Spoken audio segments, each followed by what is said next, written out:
Good day, everyone. Welcome back to this week's episode of Obstacle Discourse, Davis and Chace. We bring this to you every Thursday here on the Obstacle Racing Media channel, whether you're watching or listening. On Tuesdays, we do brand new interviews, usually with someone in the industry, sit-down style, although I'm usually sitting in my studio, or they're at the live finish line things. I wish English was not so difficult for me, but I'm only doing this in one take. And then on Thursday, Josh and I bring you this, which is a breakdown of this week's news, 20 to 30 minutes. This week, we finally get into the Tough Mudder case and what we think it means. And then I go off the rails as usual, and Josh tries to rein it in. Thanks so much for supporting this. If you want to support this show even more, hold on, before I forget, time out. Where am I? Well, I'm at RCR Studios. They are presenting sponsor for us these days when it comes to this amazing video stuff. We love them. RCR Video. If you're in Atlanta or actually anywhere, you can use them. You can hire them. They make great stuff. Now, as far as this show goes, you can go to the Patreon. Have I ever stood like this in my life? Audio listeners, sorry, I'm standing weird. Patreon, yes, a way for you to support me and this by putting in your own very dollar. We want to get to $3.50. We're just shy of it now a month. Go ahead, go to Patreon, obstacleracingmedia.com/Patreon. We'll link it in the stuff and give $1 a month, $2 a month, $5 a month, whatever you can afford, whatever you want to do to give to the show. We've got some super secret stuff that we're trying to work on in the meantime. But if you don't need secret stuff and you just want to support what we're down for, obstacleracingmedia/Patreon. Thanks so much. Roll the tape. Wednesday edition, Davis and Chace. Welcome back, Josh Chace from the New England Spartans. Although, if you stop putting out shows, do I still call you Josh? Or should I just call you Josh and HD? Don't like you calling me Josh and HD. You can find me on Instagram at Josh and HD, but it's weird to use. I feel like Prince. It's not. It's not my name. People call me Matt B. Davis in person. Yeah, but that's your name too. So what if it wasn't? I did get recognized as Josh and HD at Jacksonville on course. Somebody was like, "Don't you know who this is? This is Josh and HD." Like that's how it goes. I mean, at home, I'm not Matt B. Davis. You know what I mean? Are you MBD?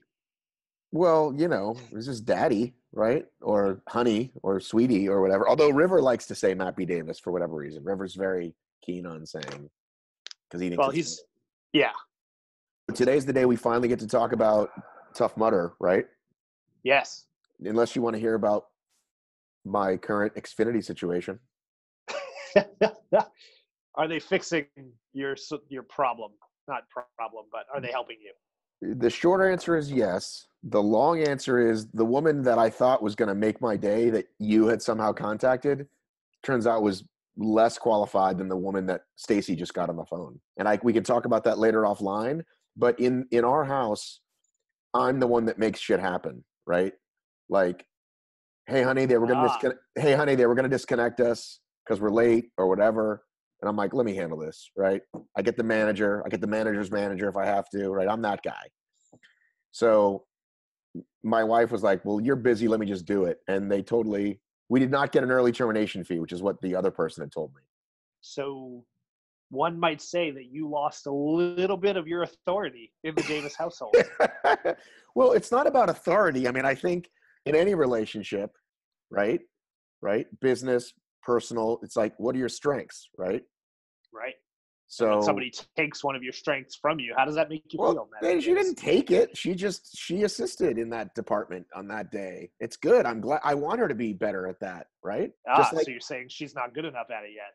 Just like tell us more about this. just like I previously could cook nothing and now I can make like 5 things. So it doesn't mean I'm a better cook than Stacy, but it means that I can pick up that mantle when she's not around. I think I've only ever seen you making eggs and you make them like a fucking savage. It's just like smash the egg and leave it until it cooks and browns on the bottom. Well, I think maybe you've seen a bad Instagram story or two, because if you ask my kids, they will tell you that Daddy makes the best eggs. How many other people make the kids' eggs? Well, my wife, but she's the cook in the house, so. But you got. Are you one of those people that puts mustard on your eggs? No, I think people put ketchup on their eggs. Now that we're in ketchup on my eggs, or now that we're in breakfast corner. My kids, the key is you got to kill them with the cheese, man. They love the fucking cheesy eggs. Oh, cheese ruins eggs, man. You can't do that. But kids love it. But for me, I just do, on a good day, egg whites and spinach. That's my daily jam. It's good stuff. This You morning I can't- had grain toast and avocado. All right, we've bored Seb David. Let's move on. Let's move on.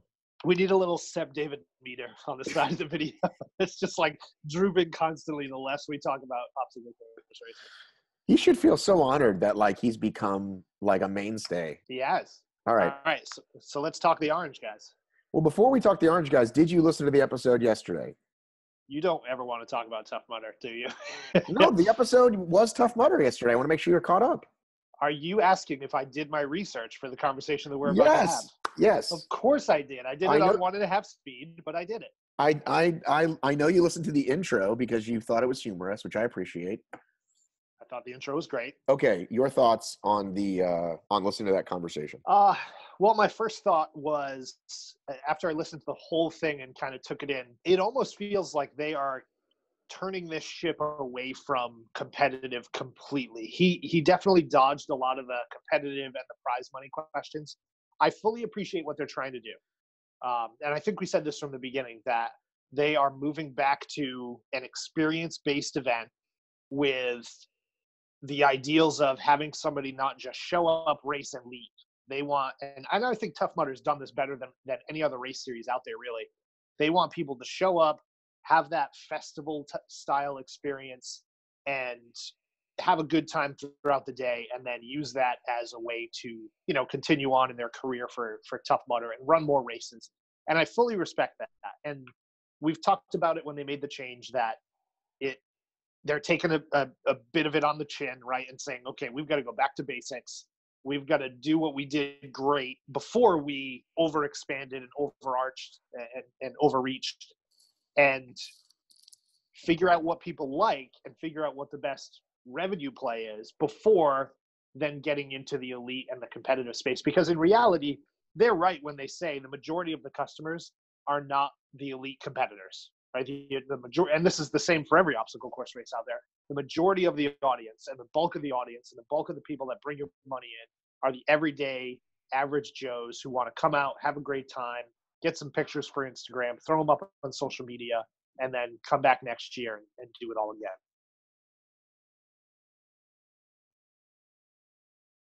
Hey, you there? Did I lose you? Oh, No, you're there. I'm messing with a setting on here, which is bad time to do this. Can you hear me? Yes. Can you hear me now? Yes, I can hear you now. All right, there's echo on one side. This is a bad idea. Okay, you there now? Still here. Shit. I think I screwed up. Now it's even worse. Are you hearing it like a double echo? Yeah, it sounds like you're broadcasting from the Oh, now I toilet. can't hear you at all. Great. Hang on. Hello? Can you hear me? Okay. Yes. That may be a very fucked up thing that I need to fix later. Sorry. Bad time to test things in the middle of an episode. Well, here's what I can tell you. I got more positive feedback than I thought. I guess it shows what a cynic I am, because a lot of it felt very perfunctory. Hey, here's our new sponsor. Our festival area is great. So I got a message just this morning by a person, and I won't say who because they haven't given me permission, but it said, I really liked the Orem episode with Kyle McLaughlin. I personally needed that positive insight because there has been so much negativity swirling with TM lately. And I saw that in some of the comments too. People, maybe they just wanted to hear something because there's been nothing but we promise you will get you a check eventually going on out there. But apparently he did a great job reassuring people, which I don't know. Like I said, to me, it just felt very like, we've kind of heard that conversation. And again, like I'm not knocking the guy, and I certainly appreciate his time. And it's not like it was bad, but it's just like, okay, well, this is what he's going to say. But it was enough for people to get excited. It was enough for people to say, looks like they're turning it around. I'm excited to try this year. So apparently it was good. Yeah, and I think that he did a great job of sort of maintaining the right level of hype. He wasn't blowing it completely out of proportion. The sponsor things, I could really care less about who your sponsors are. Like, it's cool that you secured a few sponsors, but in reality, sponsors are like, God, you have a fidget spinner? Matt, it's 2019. The new thing is the Momo challenge or something. I don't know. Can we go into fidget spinner corner for a minute? No, please, God, don't. The right thing for him to do, I think, was obviously get in front of it and talk about how they're gonna deliver an experience. And I think they did that all well. I think he was a great spokesperson. I did find it odd that he joined the company in May of 2018, right? Is what he said, as I forget his title then, but now is like the head of Tough Mudder in less than a year. That's a big move, and for him personally, that's great, right? That's probably a great promotion and a great increase in responsibility and pay and all that stuff. But it seems a little odd that they would bring somebody in new to the company and then immediately move them into that role. I hope they're not setting her up for failure. But well, the previous president was a guy named Don Baxter, who I think I met but didn't really speak about, and you've never heard of him, and most people haven't. Will was kind of always the figurehead, even though as we learned from the December chat or November chat with Will the day before World's Toughest, that he's sort of been stepping away. And I think with all this crazy money stuff, most of which, like, I can't talk about on the record, and the stuff that I do know, I'm not even 100%, so I don't want to, whatever. I don't want to speak out of turn. But I think with all that stuff, they lost people, right? Yep. And that guy either quit or left, and you can't have a rudderless ship. And he's, Kyle was obviously like right place, right time, and has done a good job in his time there, and his experience with events at New York Road. I forgot to ask him, going back to listen to it, he talked about being around other events and live experiences. I meant to ask him more about that, and I forgot, but that's how it goes. Because I'm curious about that stuff, and I once upon a time was in sort of more of that mode too. So, I mean, I think that probably counts for a lot, right? Like, if that's what you're talking about, right? It's like you said, like, what's the basics? Deliver an effing experience, right? That includes getting there, getting made up, going on the course, laughing afterwards with your friends. Let's go to to me, it's not about the sponsors as much as we've talked about this cool festival stuff, right? To do. Whether it's a pull-up bar or the spinning wheel. I told them they should bring back the fire in the hole thing, fire in the ice thing. I don't even know what that is. Because it was only at one event. You're in a dunk tank, right? Like, you're sitting there, like someone throws the ball at you and you dunk, but they push it. You go into this massive ice thing. And when I say ice, I mean like so thick you can barely. And in there is a bunch of washers. And if you pull a silver one up, it's nothing, and it's almost all silver ones. And if you pull a gold one up, it's like free Tough Mudder. And if you pull a triple gold one up, it's a free World's Toughest. It was a cool festival thing. It's like you're laughing at your friends getting dunked. It's fun. It's challenge. Anyway, a great thing. I would just do that just for recovery more than anything else. Just go put me in some ice. Are you drinking your heated milk, whatever the F you get there? Yeah, and it's really bad this morning. They usually put like ginger in it, which gives it some taste, and I think they forgot it, so now it just tastes like dirt water. And now it's cold, so it's even worse. What about ginger? No ginger in this one. One thing that I did want to say is... What about Peabody? What about Saugus? What about Taunton? We already know that you don't stand a chance. So are you looking at a town list right now? I'm not. I'm looking at you. What about Bridgewater? What about East Bridgewater? I applied to Bridgewater University, by the way. Just thought I'd let you know that. Really? One of the biggest party schools in New England, actually. Did not get in. That's a shock to me.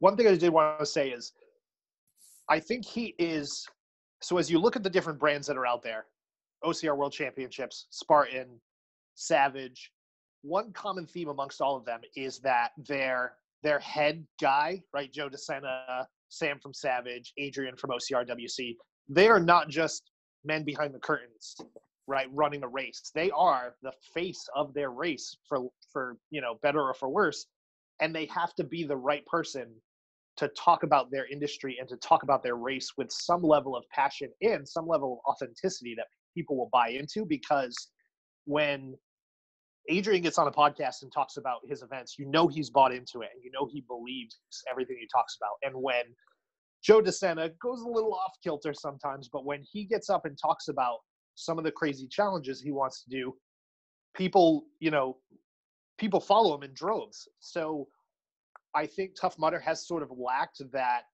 not mouthpiece, that's not the right word, but that face of the brand to help escort it along through, the lifetime of an OCR industry. And if this guy's going to be that guy, I think he did well. He might want to get out in front of it and maybe talk a little bit more about the products. Like, it's cool having E-Rock as kind of the face everybody knows and coach and whatnot. But I think you can't have a player like that. You have to have, your head guy really believing and buying into it, not just a businessman. So I think he did a good job of it. And I'm interested to see how their year's going to go. And I'm interested to see how their first race is going to go, because I know it's coming up soon. So yeah, so the first event is April, and they're launching like, I think they're going to have celebrities, and I think Hunter's they're launching as T minus 30. But it's interesting you mentioned that, because they have historically not been great at that. I will say, in contrast, I've interviewed Rob from Rugged Maniac a couple times. It's not a party when you talk to Rob. It's very, like, he's a lawyer. It's very perfunctory, and they've done quite well. But yeah, Tough Mudder's always kind of had that issue, and then they kind of, like, I think got lucky with, like, Coach, and so then that was like a whole thing for like 2 years, and all these coachified videos. Honestly, they probably could have used Corvell more. Like, people love Corvell, and like, they probably could have made more videos with him or stuff early on. But yeah, I think they could definitely up the fun with the behind the scenes guys, if that's what you're saying. Agreed. I think they could up the fun, but just up the visibility of your brand. The more that you're out there talking about it, the more people get excited about it. Like, look at Spartan. Spartan had an off season that was something like we've never seen all year. And we're not going to see this every single year, because they're not going to do new obstacles, new medals, new races, new elites, level of competition. But they had a cycle, right? They had a cycle of getting in front of their fans and keeping their fans excited about what was coming. And at least for me, and I bought into the hype. By the time Jacksonville rolled around, I was like ready to go. Like, let's go. I want to race. I'm psyched. So Tough Mudder has sort of struggled with the bad news message swirling around this offseason. And I think that they've got to right that ship a little bit before their season kicks off. Maybe they should do more information via Instagram meme, because that was Spartan's preferred method of communication around things. They actually have been doing the Instagram meme thing for a while, just not like specific race related. Like, they do a lot of, interactive social media memes and story things that you copy and paste and send back to them. And that's good, but that's only one piece of the puzzle. Instagram, you mean Tough Mudder, you mean? Yeah. Yeah, it's super interesting. And I think as things go, we're gonna watch as the year develops. It's interesting because it seems like a long time. I think they used to do like maybe an Arizona Mudder like in February, or New Orleans in March. And so, because a lot of these same cities, same cycles. Yep. Like my phone actually the past 2 days was like Spartans 2 or 3 years, because they had March 5th, 6th was the Georgia Spartan every year, and now it isn't, but whatever. But pushing it to April for their first event, because they're doing 10 less events. It's like, it seems like a long time, doesn't it? To have, like, it's still not for another month. Yeah, it does a little bit, and they've moved sort of into that. Even Rugged Maniac has a upcoming event, I think, this weekend, and Warrior Dash just kicked off their season last weekend.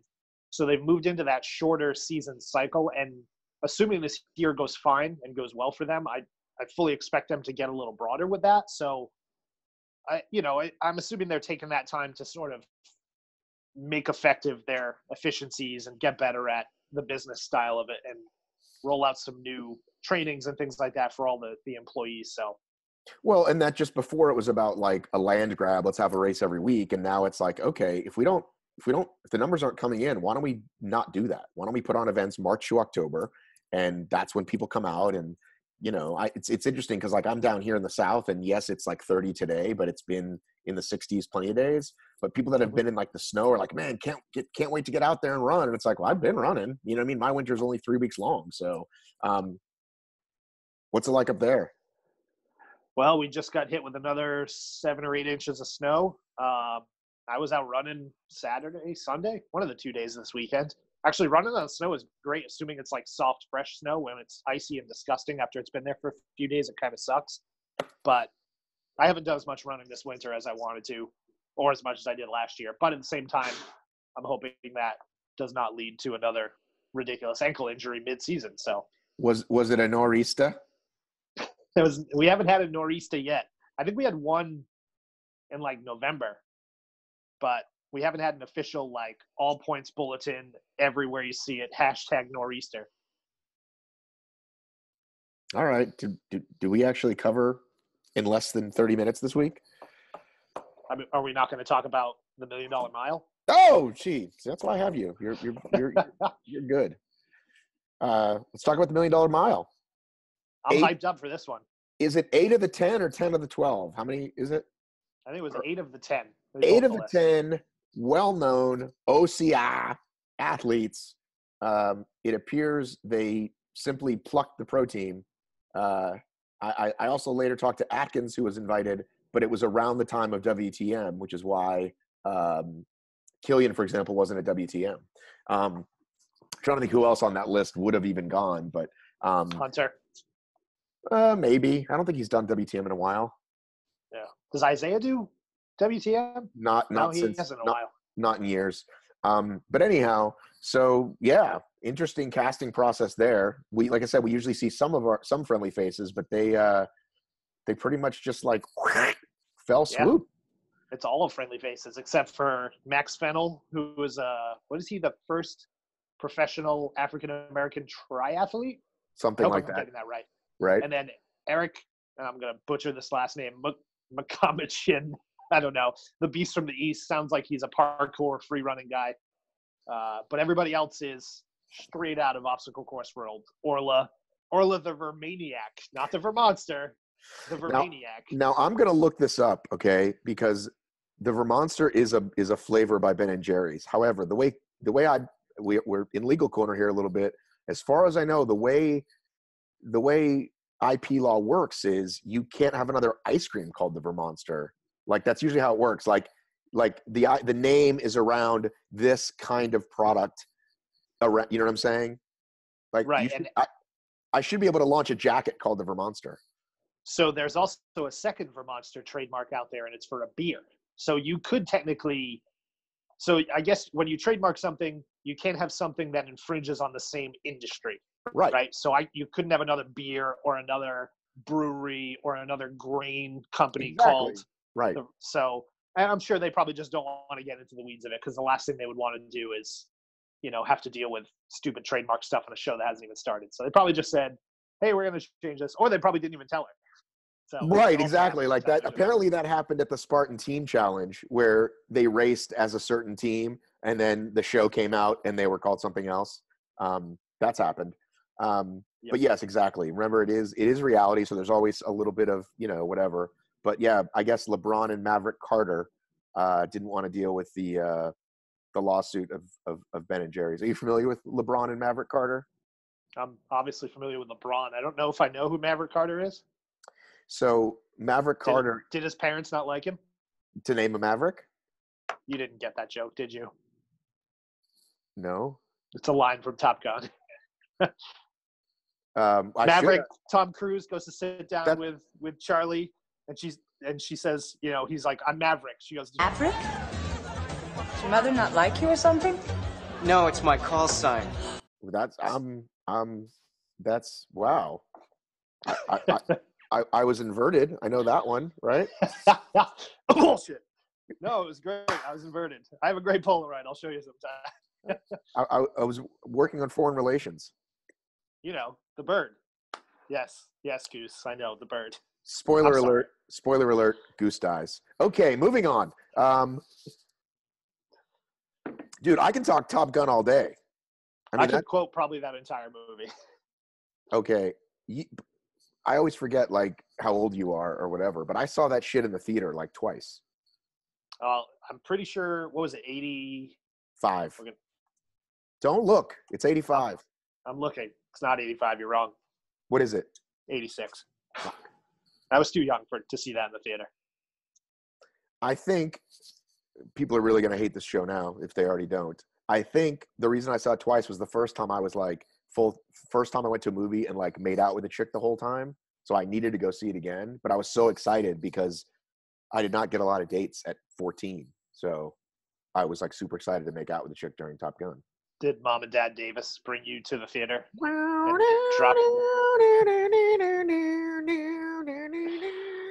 Is that correct? Am I doing the theme correctly? You missed one or two there, but you're about an 80%. I think you're okay. Did Mom and Dad Davis drop me at it was the Galleria Mall, so Atlanta fans. The Silver City Galleria? Oh, no, the Galleria Mall in Atlanta. The Galleria Mall in Atlanta. And I don't know. I probably got to ride with a friend because, like, now we're really getting into it. My mom never gave rides. My mom was a shitty mom that way. My friends were always like, oh, I got to drive again. Let's not go there. Let's back up a little bit. All right. What did Maverick Carter.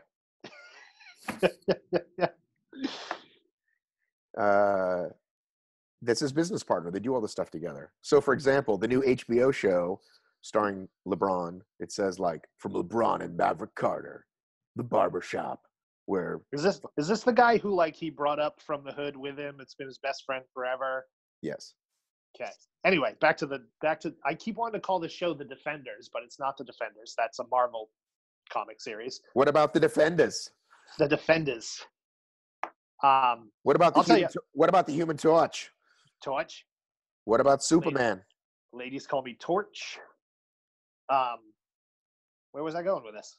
I had something that I wanted to say and I forgot what it was. Oh, so they haven't talked anything about like the premise of the show, but they don't have to. I'm already psyched up to watch it, and I'm more psyched to watch this than I was the Titan games.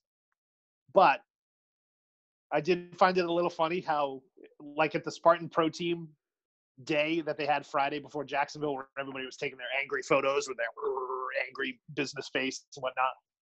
I think it's funny how Rebecca Hammond is called the Harvard Hammer, and she seems like the nicest, most happy individual I've ever seen in my life. And she's like, the Harvard Hammer. Right.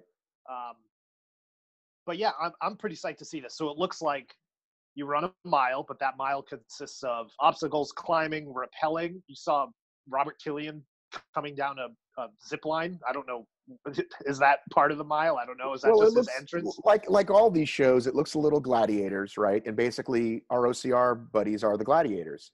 And Mom and Dad, whatever, people probably with a lot of cancer in their families are going to be the contestants.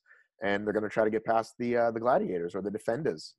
I'm curious how they can make it a mile. Maybe it's like each section is a quarter mile or a tenth of a mile, and you go through 10 sections. Because what race? That's a big set.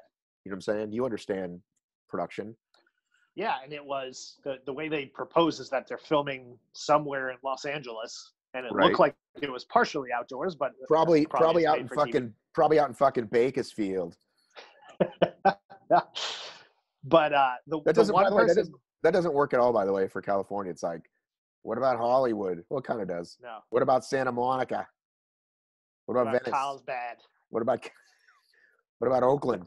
Oh, Oakland doesn't really do anything when you say it. What about Malibu? Doesn't do it.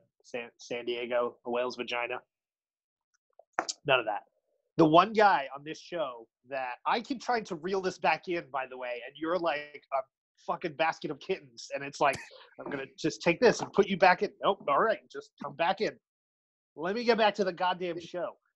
Before you say the last thing about the show, did you watch that video I made, the little funny video, air quotes, I hope it's funny, of all the athletes? With like Rhea holding the big, Rhea was holding a big. Oh, yes, I did see that. Yeah. Your interview with Brian Gawitsky was pretty funny. Right. And not on the pro team. And not on the pro team. And not pro team Brian Gawitsky. And Woodsy comes running by, right? And of course, a shirtless Woodsy, I stop and film him. And she goes, oh, that's so Mappy Davis. And I'm like, is that the word on the street about me? I mean, I think everybody knows you're a bit of a scatterbrain. Right. Clearly my brand is scatter. Go talk about the stupid show. The one dude that I think nailed his like cool introduction, Hunter played the Hunter card, whatever. VJ Jones was the best one. He's like, the youngest kid to win a Spartan race ever, blah, blah, blah. He goes, if you need somebody to protect $1 million, I'm your guy. And I totally bought in on that. I thought he did that so well. That was excellent. I think you should say that to him at the next Spartan. I will if I see him. I don't know. I'm probably not going to see him till like Utah. So So are you not going to Georgia? I thought you were all in on Georgia. you mean Alabama? No, Georgia, and we were talked about doing Ragnar. Yeah. We're still trying to make that happen. Okay, well, stop trying. Well, I mean, money's a thing. You know that. Didn't you see my morning gratitude? Money's coming. It's not here yet. Did you get paid on the 1st and the 15th? No, we get paid every other Friday. And this Friday, payday. Sweet. Money time. All right. Well, let's look. It's 9:00. We'll let people go. You did register for OCRWC, both NORAM and Worlds, correct? Qualified for both. Got my email yesterday. It seems like Rachel was working overtime yesterday because a ton of people got emails that they were qualified and ready to go. Because the first Spartan just happened. And what do you got to be, like top 100 in age group? How do you qualify? Well, no, because you can qualify anytime after NORAM or anytime after OCRWC. So even like the Florida Beast counted for these. But when did you qualify? I qualified at Shale Hill in February.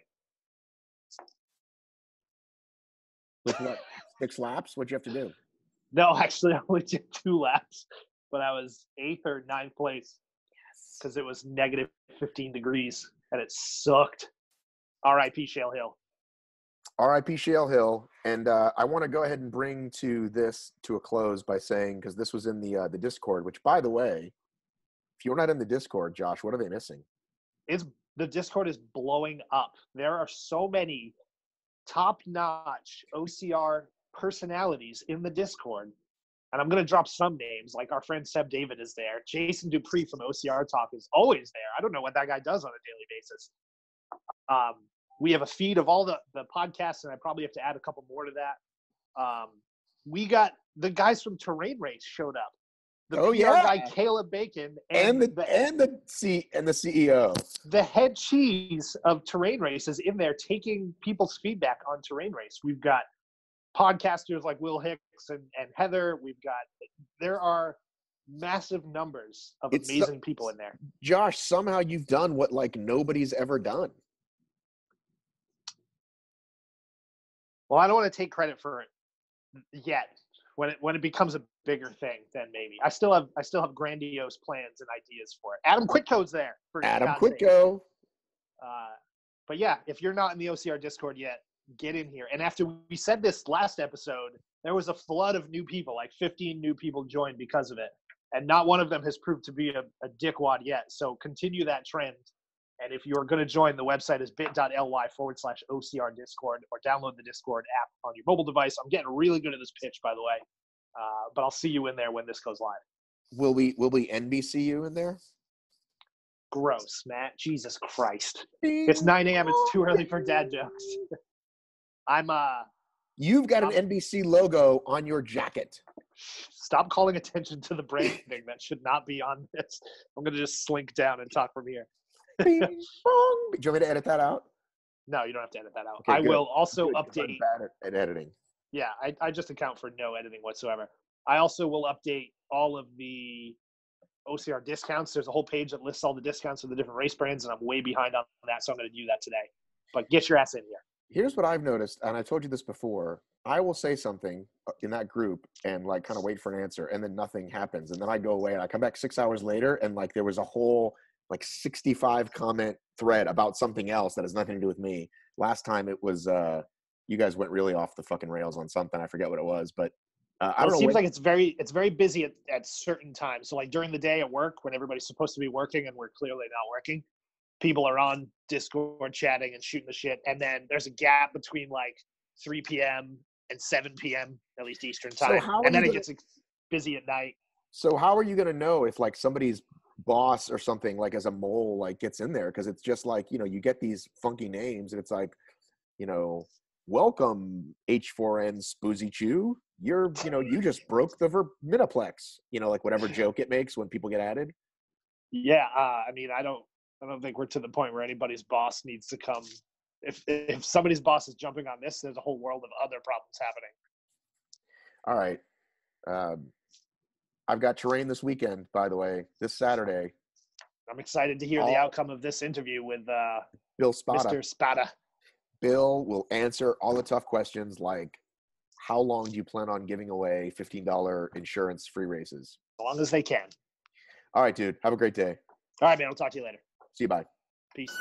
That's going to do it for this week's episode of Obstacle Discourse with Davis and Chace. As I said, every Tuesday, long-form interviews and or several short interviews from the finish line of a race. And then every Thursday, Josh and I do this. We break it down for you as only we can, the week's news in obstacle racing, and then usually a tech question or two from me, the Luddite. Google that if you don't know what it means.